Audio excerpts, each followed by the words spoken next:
아메리카와 미셔널 철치 얼라이언스, 미카가 공동 주최하는 포스트 코로나와 미래교회 컨퍼런스에 오신 여러분들을 진심으로 환영합니다. 코로나 팬데믹 이후 우리는 삶의 모든 영역에서 변화를 경험하게 되었고, 이제 그 변화는 더 이상 선택이 아닌 필수가 되어버렸습니다. 코로나만 지나가면 다시 이전의 일상으로 돌아갈 수 있겠지라는 기대가 무색할 만큼 이제는 코로나와 함께 살아가는 뉴노멀 시대를 맞이하게 됐는데요. 오늘 이 시간의 주제는 바로 전도입니다. 평소에도 하기 어려운 전도를 굳이 코로나 팬데믹 기간에 다루는지 궁금하신 분들도 많으실 것 같은데요. 지금 이 시간이 전도에 있어서 어떻게 새로운 기회가 될 수 있을지 오늘 강의를 통해 새로운 관점을 가지게 되리라 기대해 봅니다. 오늘 강사로 섬겨주실 분이 바로 사회적 거리두기와 관계 전도가 어려웠던 팬데믹 시기에 누구보다도 전도와 선교를 활발히 펼쳐오신 장본인이기도 하신데요. 오늘은 토렌스 좋은교회 김우준 목사님께서 전도 전략의 재구성을 주제로 말씀 나눠주시겠습니다. 김우준 목사님을 박수로 맞이하겠습니다.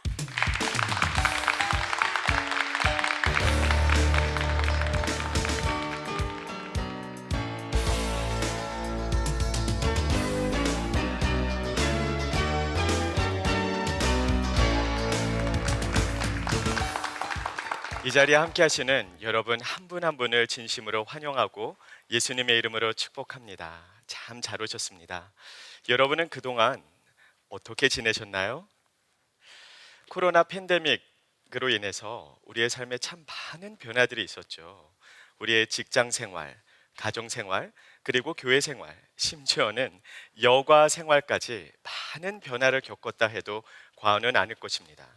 이런 변화의 흐름에 따라 교계에서도 우리의 많은 사역들을 어떻게 창조적으로 재구성할 것인가에 대해 고민하고 함께 기도하고 있습니다. 오늘은 특별히 전도 전략의 재구성에 관해서 우리가 함께 생각해 보는 시간을 갖도록 하겠습니다. 코로나 시대 그리고 포스트 코로나 시대에 우리가 어떻게 효과적으로 복음을 전파할 수 있을까요? 저는 여러분에게 4가지 키워드를 제시하고 싶습니다. 자, 오늘 4가지의 키워드와 함께 4가지의 질문을 드릴 텐데요. 전도 전략의 재구성을 위한 첫 번째 키워드 그리고 질문, 우리 화면을 통해서 함께 보고 한 목소리로 읽겠습니다. 적극성, 폭풍이 지나가기만을 기다리고 있는가? 자, 여러분에게 한 가지 질문을 드리고 싶습니다. 여러분은 코로나 바이러스 사태가 시작된 이후로 오늘날에 이르기까지 그동안 얼마나 전도하셨습니까? 솔직하게 한번 마음으로 답해 보시기를 바랍니다. 예외는 얼마든지 있을 수 있겠지만 아마도 대부분의 경우에는 전도에 힘쓰지 못했을 것입니다. 아마도 참 많은 사람들이 이런 생각을 하겠죠. 아니, 지금은 코로나19 사태 때문에 사람을 만나기도 힘들지 않은가? 그러니까 조용히 앉아서 일단 폭풍이 지나가기만을 기다리자. 실제로 사람을 만나기가 참 힘듭니다. 대부분의 경우에 전도 사역은 마비가 되었고 해외 선교 여행은 다 취소가 되었습니다. 그러기에 오늘날 수많은 사람들이 그냥 가만히 앉아서 폭풍이 지나가기만을 기다리고 있는 것은 아니겠습니까? 저도 한때는 그렇게 생각을 해왔습니다. 제가 섬기는 토렌스 존교의 비전은 모두가 제자되어 모두를 제자 삼는 교회입니다. 그런 만큼 제 마음속에 있는 단 하나의 열정은 복음을 전파하고 모두를 제자 삼는 것입니다. 그 제자 양육과 전도를 위해서 저는 전부를 내어 걸었습니다.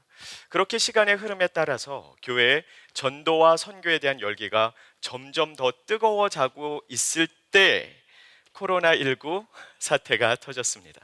자, 이 팬데믹이 저에게 그리고 우리 교회에게 얼마나 큰 상실감 그리고 충격을 안겨다 주었는지 모릅니다. 이제 어떻게 해야 되지? 라는 질문을 피해갈 수가 없었죠. 저도 그래서 한동안 멍하니 앉아서 폭풍이 지나가기만을 기다렸습니다. 그러던 어느 날 기도하다가 문득 이런 생각이 들었습니다. 잠깐만, 혹시라도 이 폭풍의 바람이 복음을 더 멀리 그리고 더 효과적으로 전해주지는 않을까? 똑같은 상황이지만 다른 시각으로 바라보기로 결단한 것입니다. 이와 같이 모든 변화는 생각의 전환에서부터 시작이 됩니다. 생각이 변해야 우리의 행동의 변화가 따라오지 않겠습니까? 여러분은 한번 생각해 보시기를 바랍니다. 위기는 기회다라는 말을 모르시는 분 없을 거예요. 그걸 모르는 사람이 세상에 어디 있겠습니까? 그럼에도 불구하고 이론적으로는 잘 알고 있는데 막상 위기가 닥치면 우리는 위축되는 것이 현실입니다. 위기가 닥쳤을 때 그 위기를 통해서 기회를 보고 성장하며 도약하는 사람은 그리 많지 않습니다. 오히려 대부분의 사람들은 위기가 기회라는 것을 이론적으로는 잘 알고는 있지만 그냥 그 자리에 주저앉아서 폭풍이 지나가기만을 기다릴 때가 참으로 많이 있죠. 자, 그렇다면 우리가 한번 생각해 보기를 원합니다. 코로나 바이러스 팬데믹은, 이 위기는 우리에게 구체적으로 어떠한 기회를 제공해 줄까요? 자, 여러분에게 또 하나의 질문을 드리겠습니다. 여러분은 그동안 전도의 현장에서 가장 큰 어려움이 무엇이었습니까? 사람마다 답은 다르겠죠. 다를 수밖에는 없습니다.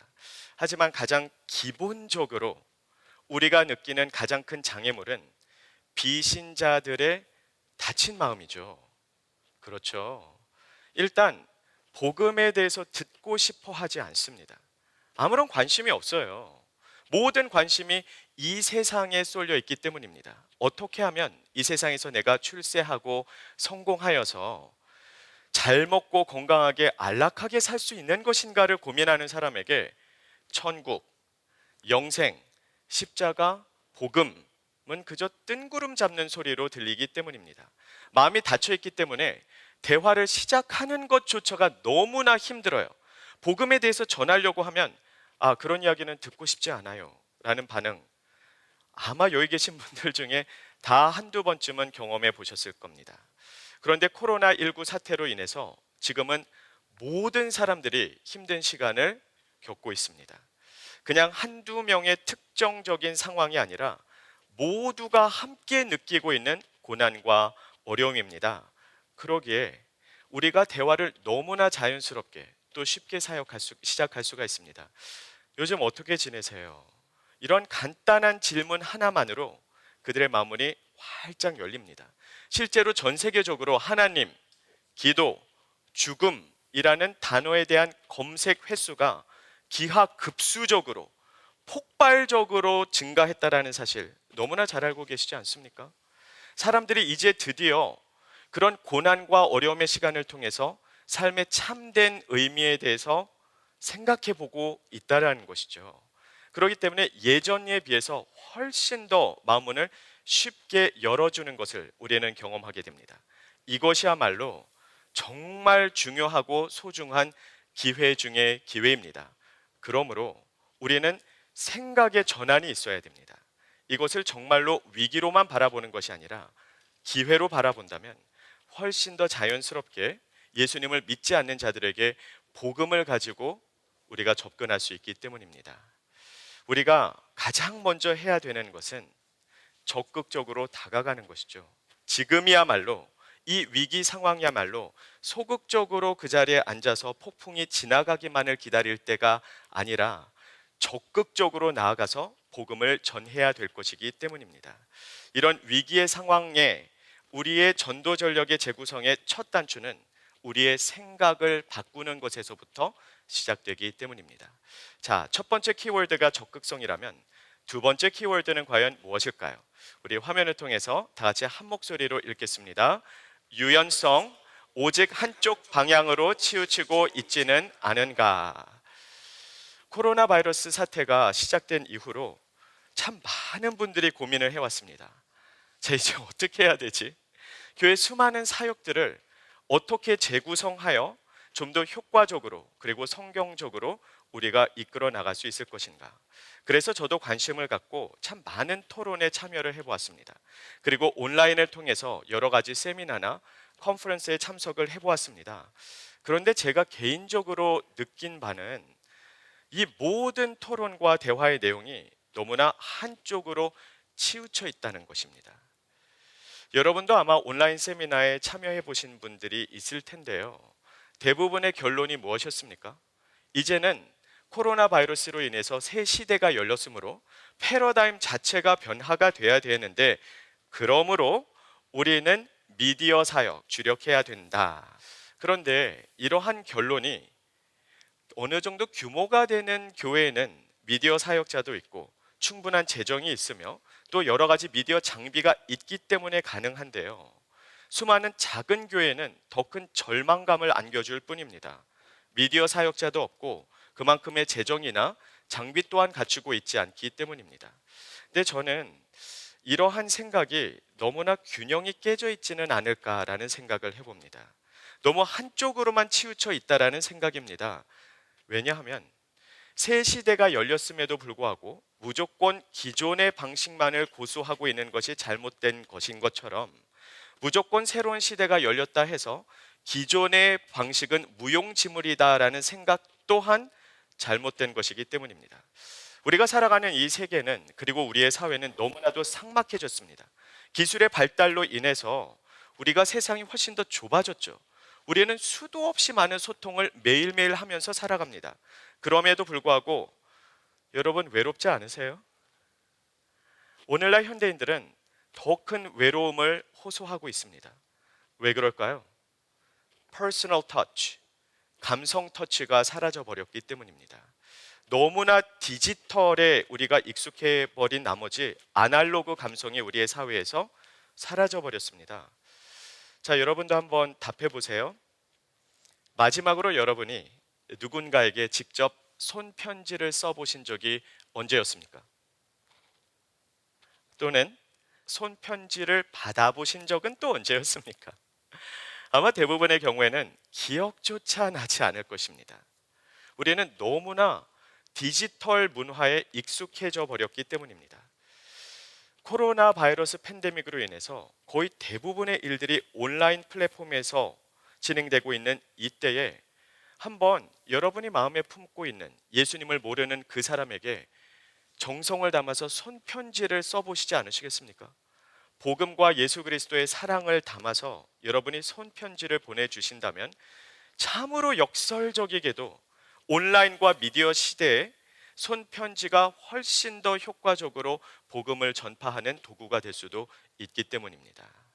우리가 멋진 영상을 통해서도 복음을 전파할 수는 있겠으나 그와 동시에 다른 한 사람을 마음에 품고 정성 들여 준비한 도시락이나 또는 간식을 예수 그리스도의 사랑에 대한 메모지와 함께 그 사람의 문거리에다 걸어놓으면 어떨까요? 훨씬 더 감동적으로 다가오지 않겠습니까? 굉장히 오래된 방식입니다. 그러나 오래된 방식이라 해서, 또는 새 시대가 열렸다 해서 기존의 방식이 갑자기 효과가 없는 것은 의미하지 않습니다. 그렇다면 우리는 어떻게 해야 될까요? 무조건 디지털 사역은 다 버리고 아날로그 감성만 추구해야 되겠습니까? 아니요. 처음부터 말씀드렸잖아요. 균형을 이루는 것이 참 중요합니다. 그래서 디지털 사역 쪽으로도 우리가 영상을 통해서도 복음을 전하고, 그와 동시에 우리가 그러한 체제를 또는 장비를 갖추지 못했다 해서 그저 절망감에 빠져 있을 것이 아니라 우리가 할 수 있는 것을 적극적으로 우리가 찾아가며 유연하게 대처하면 됩니다. 내가 지금 할 수 있는 것이 손편지를 쓰는 것이라면 손편지를 쓰십시오. 만일에 여러분이 유튜브 채널을 운영하고 계시다면 여러분의 채널을 통해서 복음을 전파하시기를 바랍니다. 무조건 한쪽으로 치우치는 것이 답이 아니라는 것을 깨닫고 유연하게 대처할 때 우리는 어떤 상황 가운데서도 돌파구를 찾아낼 수 있을 것입니다. 자, 세 번째, 전도 전략의 효과적인 재구성을 위해서 우리에게 필요한 키워드는 과연 무엇일까요? 우리 화면을 통해서 다 같이 한 목소리로 읽겠습니다. 다양성, 독창적인 다양한 방법으로 복음을 전하고 있는가? 자, 코로나19 사태가 시작된 이후로 이제 우리는 어떠한 전도 사역을 해야 되는가를 고민하고 있는 교회가 참 많이 있습니다. 자, 이에 대한 가장 기본적인 답은 일률적으로 어떠한 프로그램이나 사역을 통해서 무조건 하려고 하지 말고 각 성도가 가지고 있는 독창성을 발휘하면 됩니다. 왜냐하면 우리가 조금만 생각을 해본다면 현재 우리가 처해 있는 이 상황 가운데서도, 막다른 골목 같은 이 상황에서도 독창성을 발휘한다면 다양한 방법으로 복음을 전파하는 할 수 있기 때문입니다. 그냥 무조건 한 프로그램만 생각하지 마세요. 큰 교회, 유명한 교회에서는 이렇게 한다더라. 그것을 따라가지 않아도 됩니다. 우리 교회만이 할 수 있는 일품 요리가 무엇인지를 한번 생각해 보시길 바랍니다. 그러기 위해서는 주위를 한번 둘러보세요. 우리 교회 성도들이 가지고 있는 그들만의 배경, 재능이 있죠. 그것을 최대한 발휘해 보시기를 바랍니다. 그렇다면 우리가 특별한 미디어 장비가 없어도, 어떠한 미디어 사역자가 없어도, 또는 영상 편집 기술이 없어도 우리가 좀 쉽게 할 수 있는 복음 전파의 방법이 무엇이 있을까요? 구체적인 예를 한번 들어볼까요? 실제 우리 토렌스 좋은교회에서 했던 사역이나 또는 다른 교회에서 실제로 했던 사역의 사례를 여러분에게 예를 들어드리도록 하겠습니다.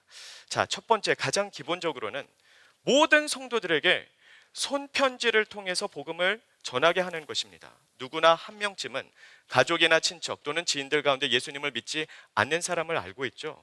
그 사람들에게 정말 정성스럽게 복음의 내용을 정성을 담아서 함께 써서 발송하는 겁니다. 그건 누구라도 할 수 있겠죠. 자, 두 번째는 온라인 복음 스피치입니다. 어린이들 그리고 청소년들에게 5분의 시간을 두고 자기만의 독특한 경험을 통해서 복음의 메시지를 전하게 하는 것입니다. 보통 우리가 온라인에 가면은 어른들이 간증하는 프로그램은 차고도 넘쳐나죠. 그러나 어린이나 청소년들이 자기만의 독특한 경험을 토대로 복음을 전한다면 훨씬 더 많은 사람들의 시선과 관심을 사로잡을 수 있을 것입니다. 자, 세 번째는 온라인 방탈출입니다. 실제 우리 교회 중고등부에서 했던 사역인데요. 아이들을 초대하는 거예요. 예수님 믿지 않는 청소년들을. 그래서 온라인으로 방탈출을 하면서 아주 간략하게 복음을 전하기도 하고요. 방을 탈출하기 위해서 실제로 풀어야 되는 문제 가운데 복음의 진리를 녹여낼 수도 있습니다. 그럼 굉장히 재미있게 복음을 접할 수 있는 기회가 되지 않겠습니까? 네 번째는 SNS 사진 전도입니다. 이런 문장을 모든 청소년들, 어린이에게 주는 것이죠. 팬데믹 기간에 예수님은 나의 뿅뿅뿅이다. 블랭크를 주고 거기에 자기만의 독창성을 발휘해서 답을 쓰게 합니다. 보통 어린이 그리고 청소년들에게는 기발한 아이디어들이 있죠. 그것을 써서 그걸 사진으로 찍어요.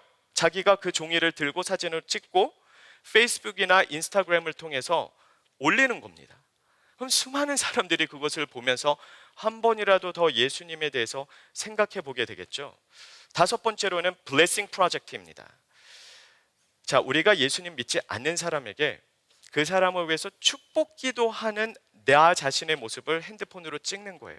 약 2분 정도의 시간을 주고 그냥 축복 기도해 주면서 거기에 복음의 내용을 담는 것입니다. 예수님 믿지 않는 사람도 축복받는 것은 다 좋아해요. 내가 축복 기도해 준다고 해서 화내는 사람 아무도 없어요. 그래서 그러한 영상을 핸드폰으로 찍어서 그 사람에게 카카오톡으로 전달해 주는 겁니다.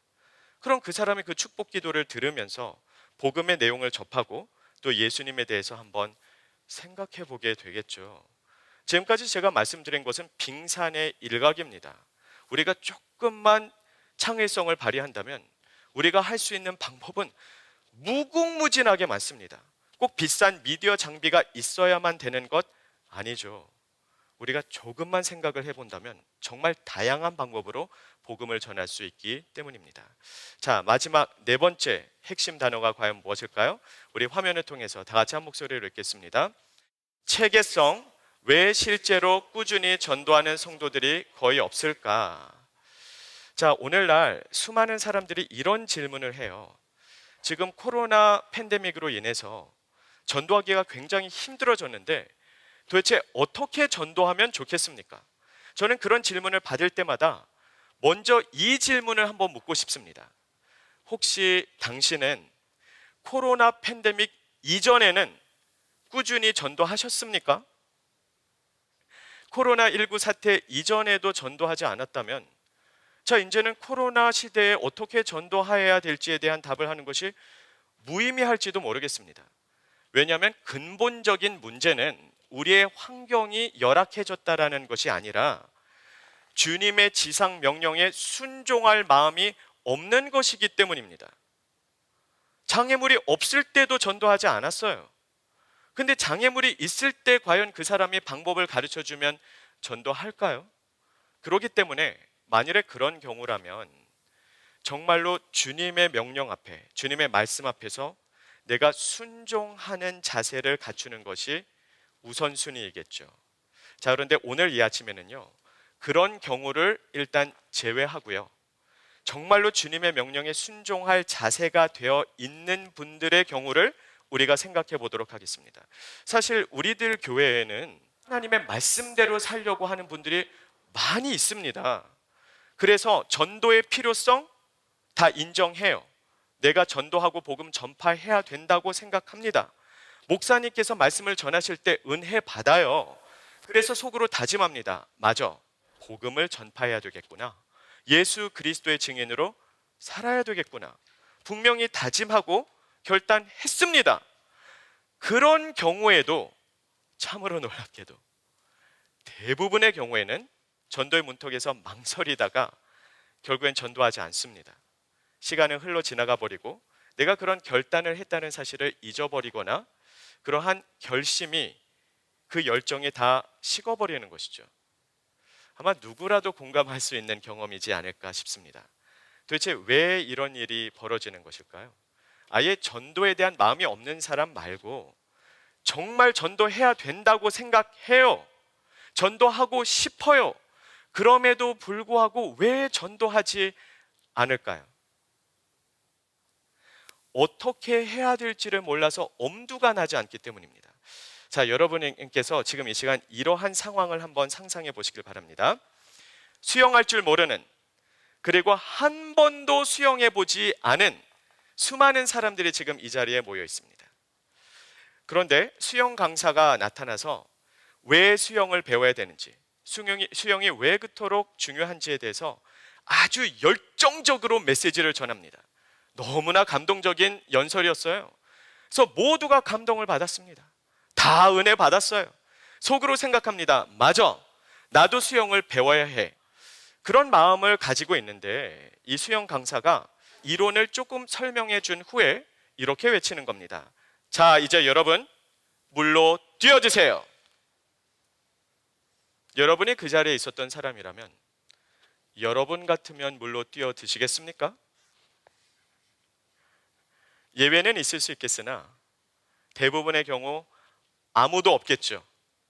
왜 그렇죠? 수영을 하기 싫거나 수영의 중요성을 인식하지 못해서가 아니라 수영하고 싶은 마음은 굴뚝 같은데 엄두가 나지 않는 겁니다.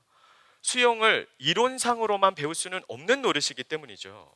누군가가 손을 잡고 수영복으로 갈아입고 준비 운동부터 시작하여 몸 풀고 가장 먼저 발장구부터 배워야 되지 않겠습니까?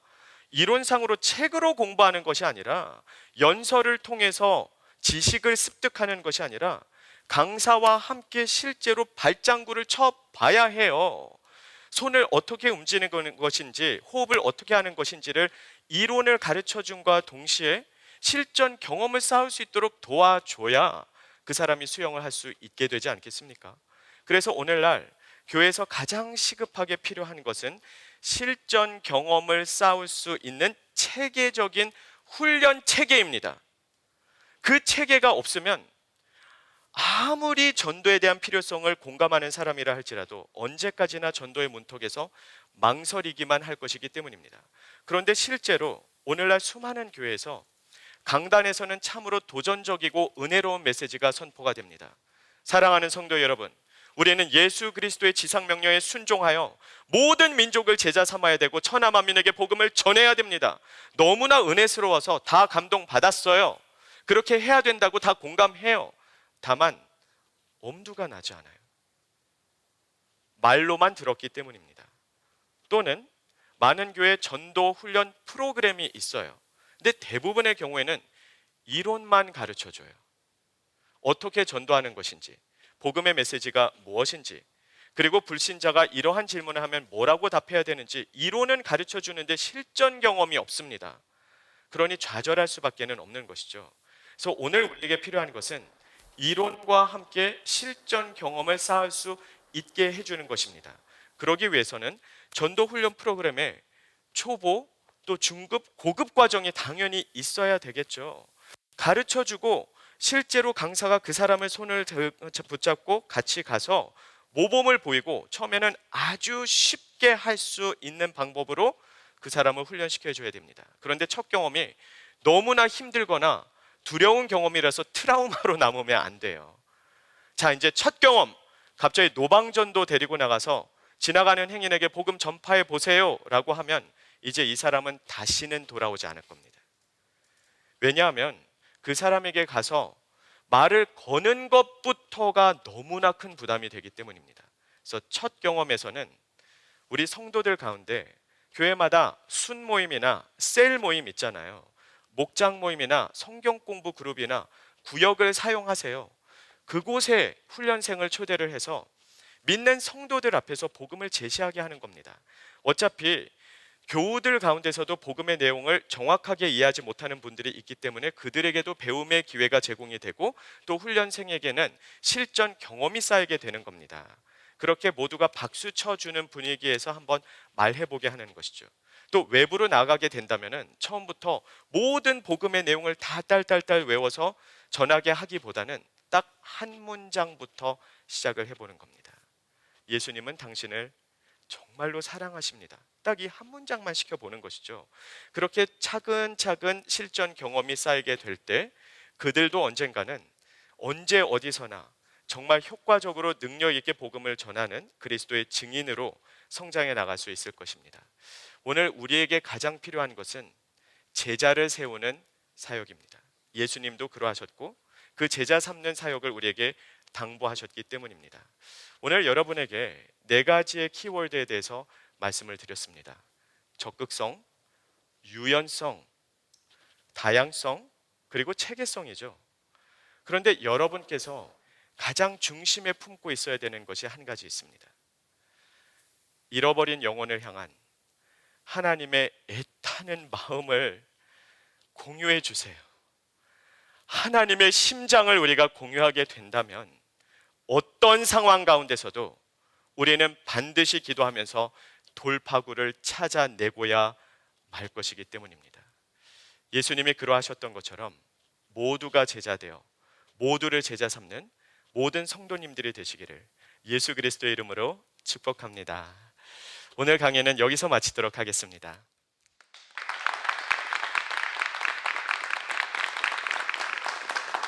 네, 김우준 목사님 발제해 주신 내용 잘 들었습니다. 귀한 말씀 감사드립니다. 뉴노멀 시대의 미래 교회를 위한 많은 주제들 중에서 전도라는 특별한 주제를 꼽으신 이유가 궁금합니다. 네, 감사합니다. 잘 들어주셔서 감사하고요. 제가 전도라는 주제를 선택한 이유는 말씀드린 바와 같이 우리 토렌스 좋은 교회의 비전이 모두가 제자 되어 모두를 제자 삼는 교회가 되는 것이기 때문입니다. 그래서 우리 교회를 섬기는 데 있어서 저에게는 단 하나의 열정이 있습니다. 복음을 전파하여 모두를 제자 삼는 것. 그렇게 관심이 있고 열정이 있기 때문에 저는 전도를 주제로 선택했습니다. 네, 감사합니다. 계속해서 이곳에 계신 방청객 여러분들의 질문을 듣고 싶은데요. 네. 네, 목사님 아까 그 복음 전도의 체계성에 대해서 말씀해 주셨는데요. 혹시 복음 전도를 한 번도 해보지 않은 성도님을 조금 구체적으로 또 체계적으로 훈련할 수 있는 실제적인 예가 혹시 있을까요? 네, 좋은 질문 감사드립니다. 제가 체계성에 대해서 이야기를 했는데요. 아마도 가장 초미의 관심사는 그러면 한 번도 전도해 본 적 없는 사람, 초신자의 경우에는 어떻게 훈련을 시키면 좋은가요? 입니다. 가장 강조하고 싶은 것은 예수님을 한 번도 전해보지 않은 사람이라 할지라도 쉽게 동참할 수 있어야 돼요. 딱 이런 훈련 프로그램이 있습니다라고 했을 때 이거 난 못하겠는데? 라는 생각이 드는 순간 그 사람은 오지 않을 겁니다. 그래서 가장 쉽게 누구라도 할 수 있는 사역에서부터 시작을 해야 되는데요. 실전 경험으로서는 저희 교회에서 제작을 한 복음 메시지가 쓰여있는 복음 셔츠가 있어요. 그것을 입고 그냥 비치가나 펄크에 나가서 저와 함께 기도하면서 걷는 거예요. 딱 거기까지. 다른 사람에게 말을 걸지 않아도 되고 그냥 기도만 하자는 거예요. 물론 엄밀히 따지자면 이거를 전도라고 할 수는 없죠. 그러나 수영을 하게 하는 것이 목적이라면 일단은 옷부터 갈아입는 훈련을 시키는 단계라고 생각을 하시면 됩니다. 복음의 메시지가 있는 셔츠를 입고 저와 함께 걸으면서 이 지역 사람들이 꼭 예수님을 믿을 수 있도록 지역의 복음화를 위해서 기도를 하는 겁니다. 자, 그렇게 몇 주간 그것만 하고요. 그 다음 단계로 넘어가려면은 이제는 셔츠를 입고 걸으면서 쓰레기를 줍습니다. 공원에 가서 또는 비치가에 가서 그냥 계속 아무 말 없이 쓰레기를 줍는 거예요. 그러면 실제로 수많은 사람들이 와서 당신네들 누구입니까? 왜 이런 일을 합니까? 라고 해요. 그때도 답은 제가 해요. 또는 훈련자가 하게 됩니다. 훈련생은 그냥 쓰레기만 주우면 돼요. 세 번째 단계는 이제는 옷을 입고 쓰레기를 주우면서 누군가가 말을 걸어오면은 딱 한 문장 하도록 저희가 훈련을 시킵니다. 그 문장이 이거예요. We wanted to show the love of Jesus Christ in a practical way. 실질적인 방법으로 예수님의 사랑을 전하고 싶었습니다. 그냥 딱 한 문장만 하면 돼요. 그렇게 단계별로 정말 이슬비의 옷이 젖듯이 이 정도는 나도 할 수 있겠는데? 라고 생각할 수 있는 수준과 단계에서부터 차근차근 한 단계씩 실전 경험을 쌓게 합니다.